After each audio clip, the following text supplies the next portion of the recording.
Hi, everybody. Welcome back to RVAsec 2023. Chuck Harrell of SecurityGuideTV.com. My next guest, what's your name, sir? Brendan O'Leary. And what's the name of your company? Project Discovery.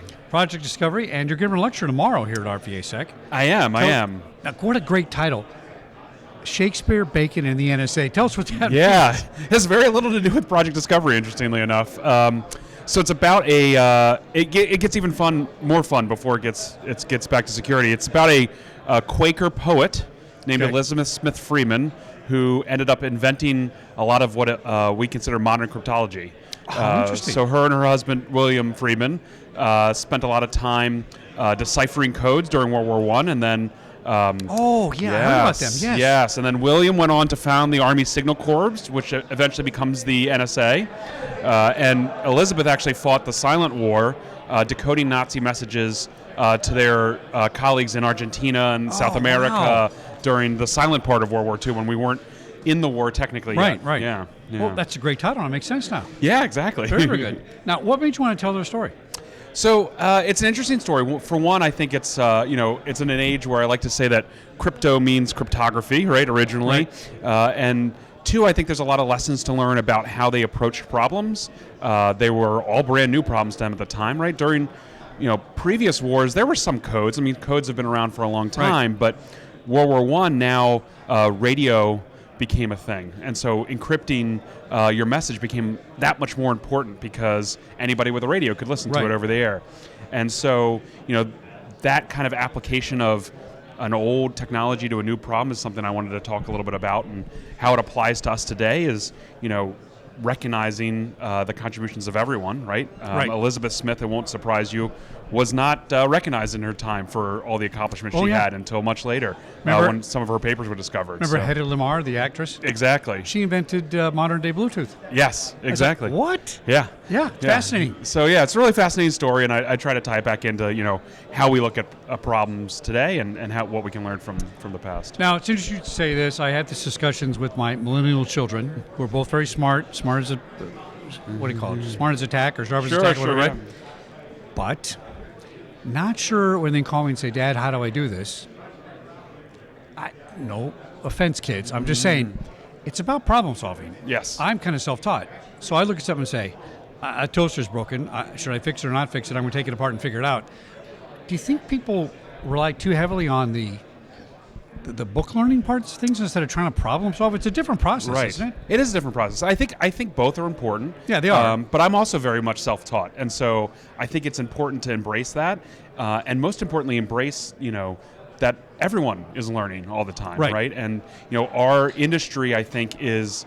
I say that cybersecurity is very open to new people, or very welcoming to new people, but not very open. Right, we have to open the front door and let folks come in and let them know that there are a lot of unsolved problems, and there's a lot of disciplines outside of traditional tech education or tech books that need to be brought to bear on these kinds of problems. Again, Elizabeth Smith was studied poetry, right, and her husband William Freeman, he was a botanist, and so bringing to bear kind of different experience to problem solving, I think, is really important aspect of what we do. Now, say again what you said. It's open, but it's not. Or it's welcome, but not opening. I think once you kind of jump over, everyone's super excited to have you in. But I feel like we can do more to throw open the front door to everyone and let them come in. And we have to, because guess what, folks? There's a 2 million person shortage. Exactly. That's a big problem. Exactly. Right? Yeah. So now my son, he gets out of college, he gets a degree in mathematics. That's a big deal, right? Who gets that? And sits around, doesn't know what to do. I said, you got to go into cybersecurity. I don't know if I like it. I don't know if I can do it. I said, go apply to this job at Intel. They hire him, his first job out of college. Yeah. They train him. He didn't know anything about cybersecurity. Yeah. So he was welcomed, but once it was opened, they recognized he had an inherent talent in one thing. Well, two things, actually, right? By the way, nothing to do with math. Right. He scored the highest score in Intel for a particular thing he did. It's all classified top secret stuff. Sure. I think, to your point, we're missing talent. Not knowing that the Freemans invented cryptology and started the NSA, or head of the Mar invented Bluetooth.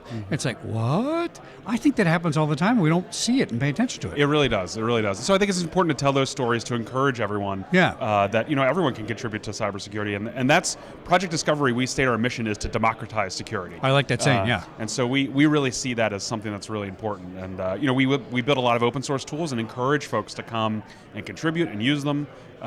Even if they're not from a super technical background or super security background, jump in with 2 feet, and your skills and your talents are going to be valuable. There's a couple companies I've interviewed. I won't mention their names. I'm not doing a commercial, but they use crowdsourcing to solve problems. They just put it out there, and some kid in the middle of Siberia who's 12 years old comes up with the solution because his perspective isn't clouded by traditional things that you're supposed to think about, right? Exactly. Do you see crowdsourcing as kind of a new way to get things done? It's open.